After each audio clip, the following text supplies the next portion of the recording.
Well, here we are back again, and a little thrust here, a little thrust there. But first of all, why don't we remind you of what it's going to be like today?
There he goes.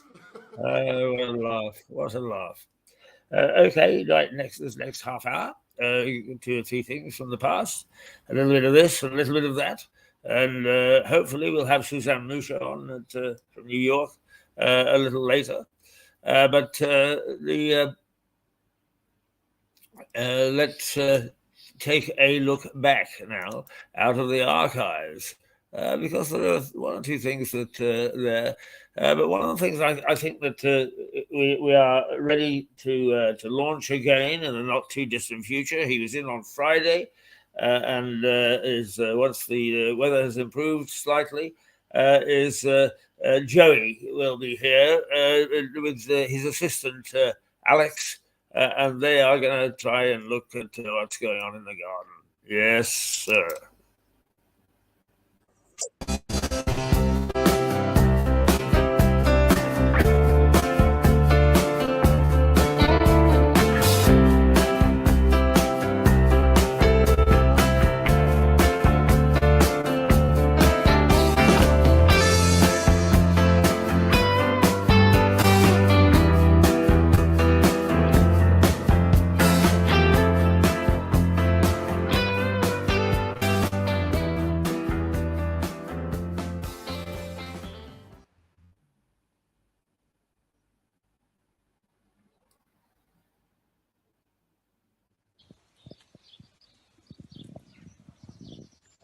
Now, isn't that a lovely view?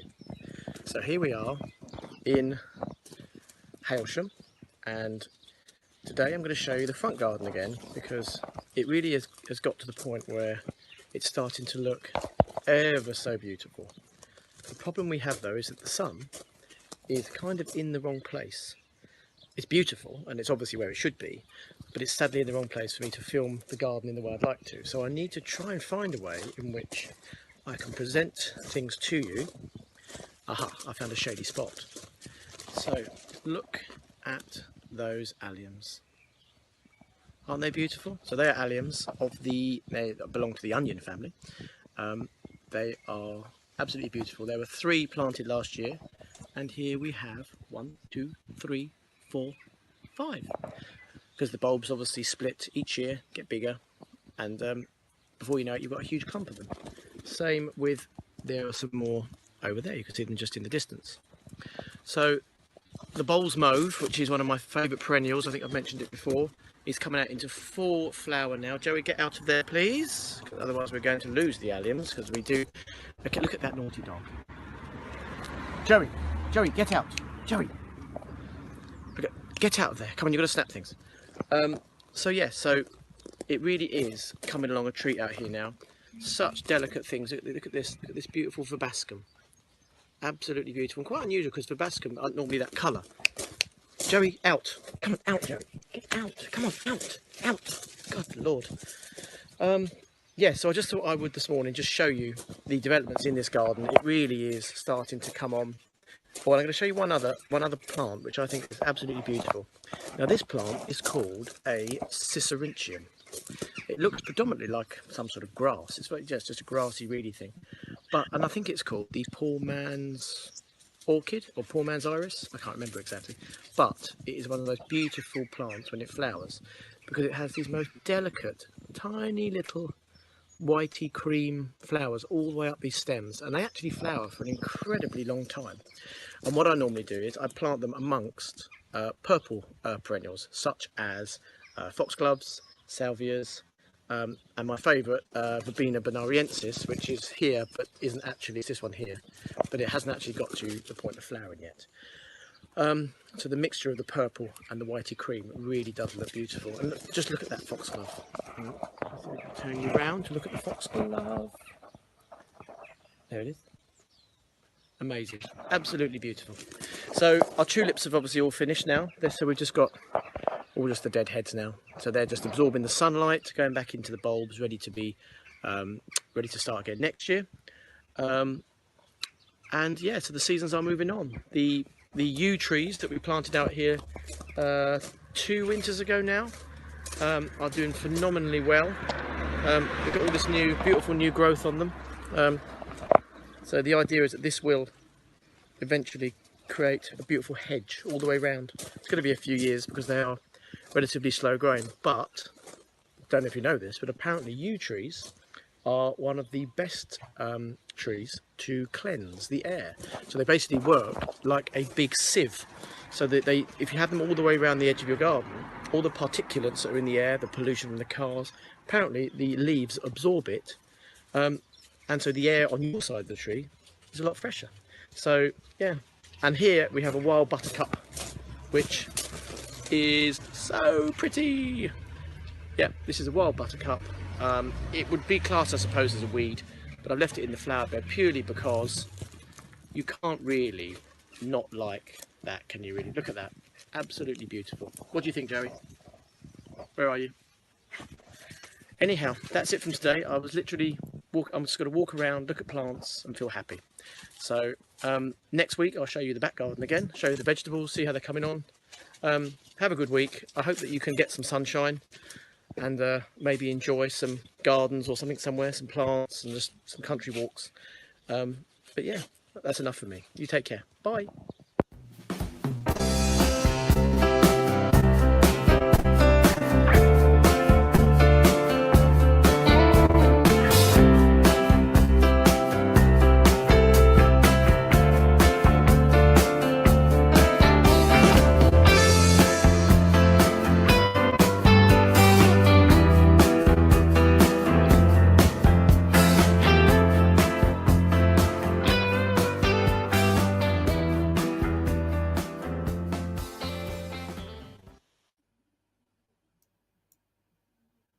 Well, there you are, Alex and Joey.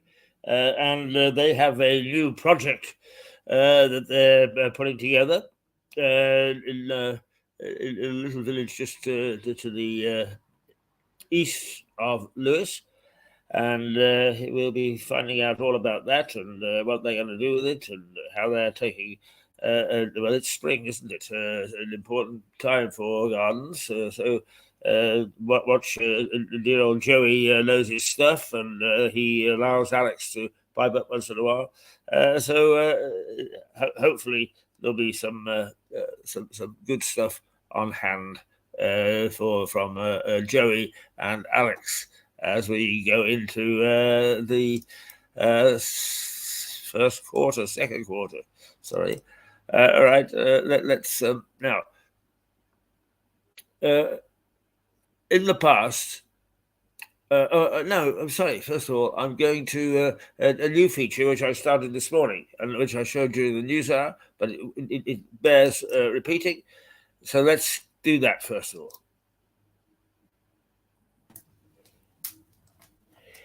Good morning, and this is a little rant because I wanted to sit next door to the fire, and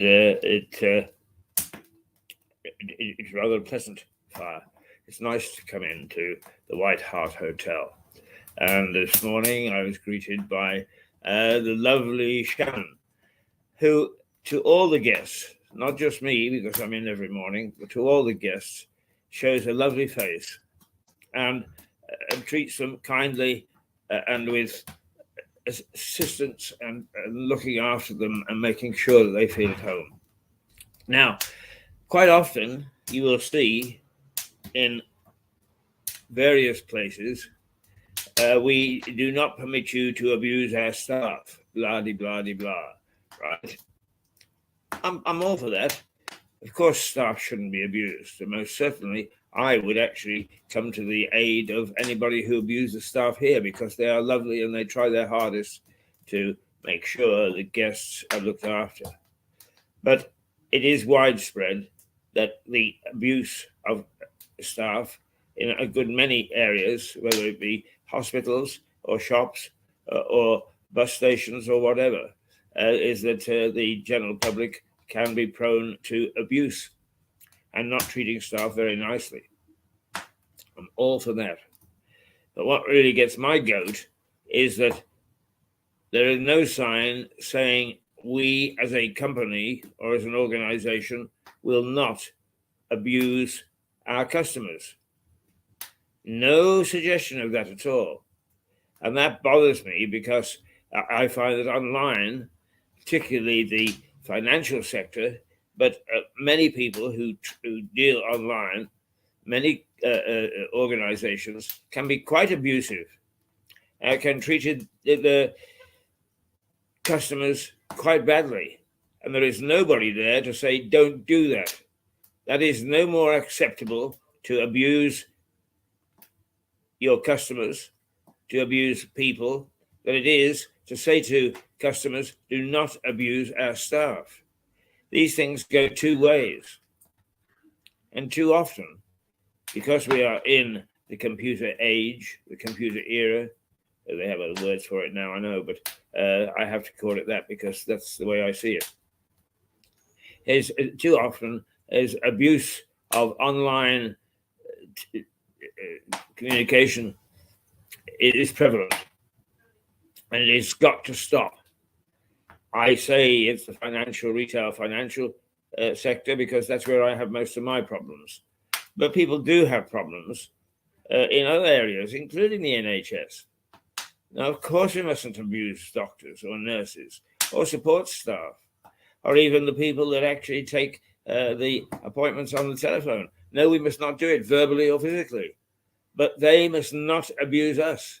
And some of them forget that. So if we're going to have a non-abuse environment, it's got to work both ways. It's got to work on behalf of the supplier, the service provider, but it's also got to apply to the customer. And we mustn't forget that. And too often it is forgotten. And people rush to pass legislation, to band together, to stop certain abuses, and ignore other parts where it is the customer, the client, the person, often isolated from any assistance whatsoever, who gets abused. I could carry on about how I think that the way that the financial sector uses interest rates is the threat of the implied threat straight away is your credit card rating, your credit rating could be affected. Yes, that's your system, and that's okay if that's what you want to use, but don't ram it down our throats. That is abuse of the first order. Hey, listen, we don't trust you. We'll take you on, but your credit rating can be affected if you don't pay this and if you don't pay that. And quite often, followed by a whole bunch of legal mumbo jumbo, several pages of it, which nobody reads, and which you have to tick or sign at the end. But then that's another issue. So, sitting here in the White Hart of a morning, the fire behind me, Shannon getting my coffee and looking after me, is a prime way of saying to you, but also to any abusers on the right or the left, on the yin or on the yang, is stop it. It's not just abuse of people in the workplace. It's abuse of people who come in to do an honest bit of trading, whether it's buying a stamp or whether it's buying a car. Just remember, it goes two ways. So stop the abuse. Yes, stop the abuse. But also make sure that it is abuse here and abuse there. Otherwise, what will happen is somebody like me will find a niche on television and we'll actually abuse you. What a way to end the day. Toodaloo.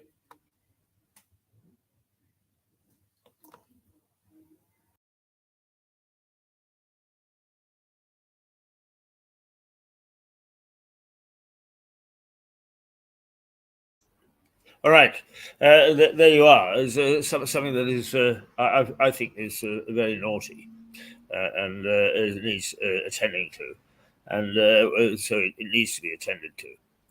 Where are we now? Oh, it's 9:48. It is 9:48.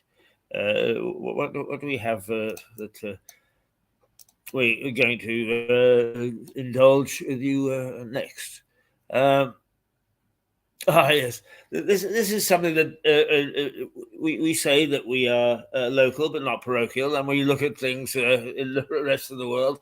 And here it was right in the far distant corner of British Columbia, 8,000 miles away, and 5 time zones. There was a little bit of an upset over some housing issues. And the grannies decided that in their own way, they were going to protest. Here they are. I couldn't resist it.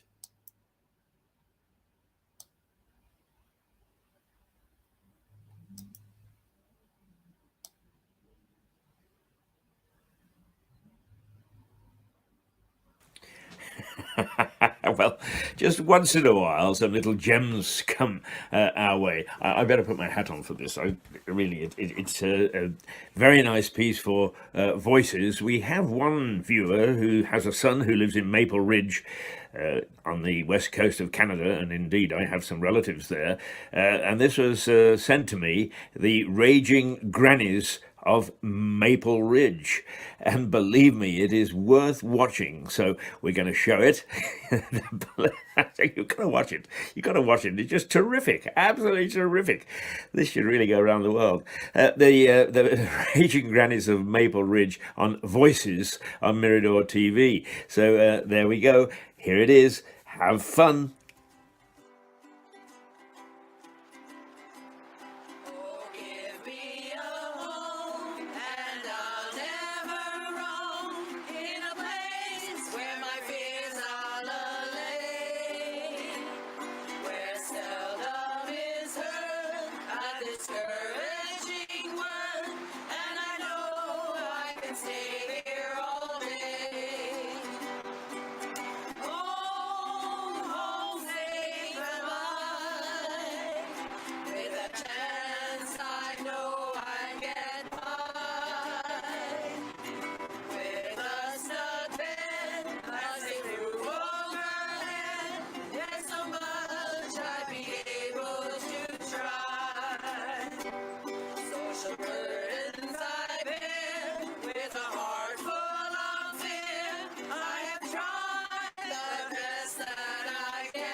Don't you know I get by with a snug bed, a safe roof overhead? There's so much I'd be able to try. With a snug bed, a safe roof overhead, there's so much I'd be able to try.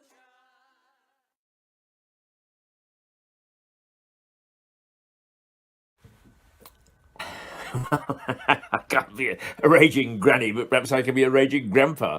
Who knows? But if we find any more gems like this, we'll certainly send them your way. That's just terrific. Anyway, do check in with us from time to time, because we throw up either nonsense or really good stuff that's in Voices, and that's in Scene in Sussex, which is on Mirador TV. So join us. We love to see you, and I hope that eventually you'll love to see us. A bit Monty Python-esque, there we are. Okay, ta-ra for now. Toodle pip.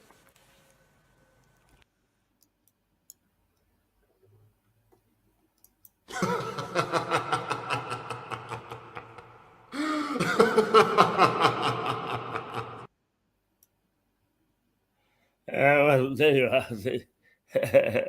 The protesting grannies of Maple Ridge, and they can't protest here anytime. It is now 9:53, and perhaps time for one more little bit of nostalgia before we take a very short break and enter into the last hour of Mirador Television. It's I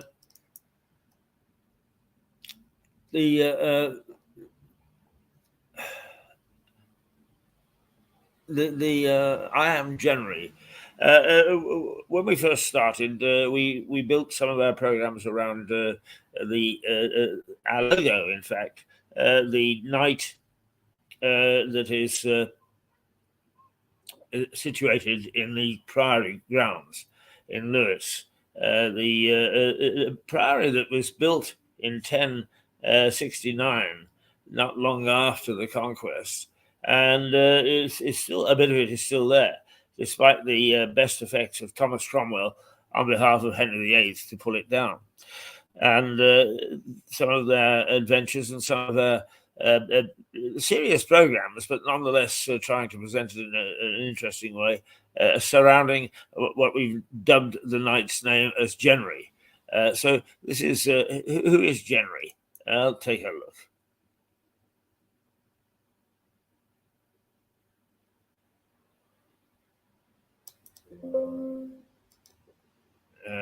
Right, take a look indeed.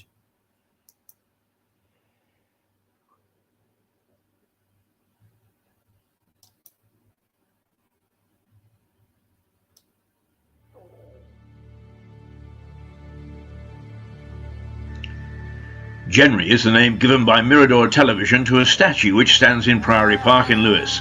The statue commemorates the Battle of Lewes in 1264. The battle is widely regarded as the beginning of English democracy. King Henry III had angered the nobles of the country by his willful spending and authoritarian behaviour. A group of barons led by Henry's brother-in-law Simon de Montfort went to war with the king, triumphed and forced the king to sign an agreement permitting a council of nobles. The treaty was said to have been signed at the spot in the priory where Jenry now stands. A Cluniac priory from France, building was begun in 1079 by the first Lord of Lewes, William de Warenne, and his wife Gundrada. It was torn down in 1537 by Henry VIII at the dissolution of the monasteries. Jenry was 20 years of age when he fought at the Battle of Lewes. His father was a courageous knight and was determined his son should follow in his footsteps. At the age of 4, Jenry was sent to the Leicester Manor of de Montfort and served the family as page, squire and a knight, demonstrating exceptional ability in warfare and great courage in serving his master. Simon de Montfort died in combat the year after the Battle of Lewes, but Jenry continued to be allied to the family, eventually gaining his own lands in Sussex. He fought valiantly in many campaigns and was a knight of great fame during the 13th century. The skirmish at the Priory left a deep mark on him, though, and he eventually retired to Lewes, where he lived out his days. He had no children, so his lands were distributed among other nobles in the 14th century, and his name was all but forgotten.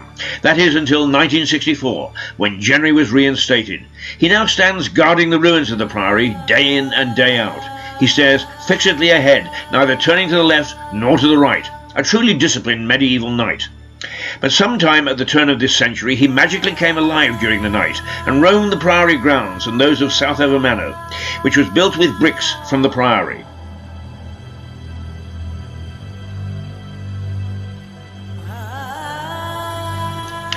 People who see him think he's a ghost of a monk. He fell asleep one night, and before he could return to his sentry duty, was seen by Edward Stick, Esquire. Edward is a walking stick owned by Mirador's executive producer. The two struck up a friendship, and generally regaled Stick with so many stories of medieval times in Lewes, and even before, Stick implored Mirador to give Jenry a job. Jenry and Stick now have their own show on Mirador and tell the story of the Lewes area from the time of the Romans to the time the priory was torn down. I am Jenry. He is indeed Jenry. Sir Jenry and Edward Stick, Esquire. MiradorTelevision.com.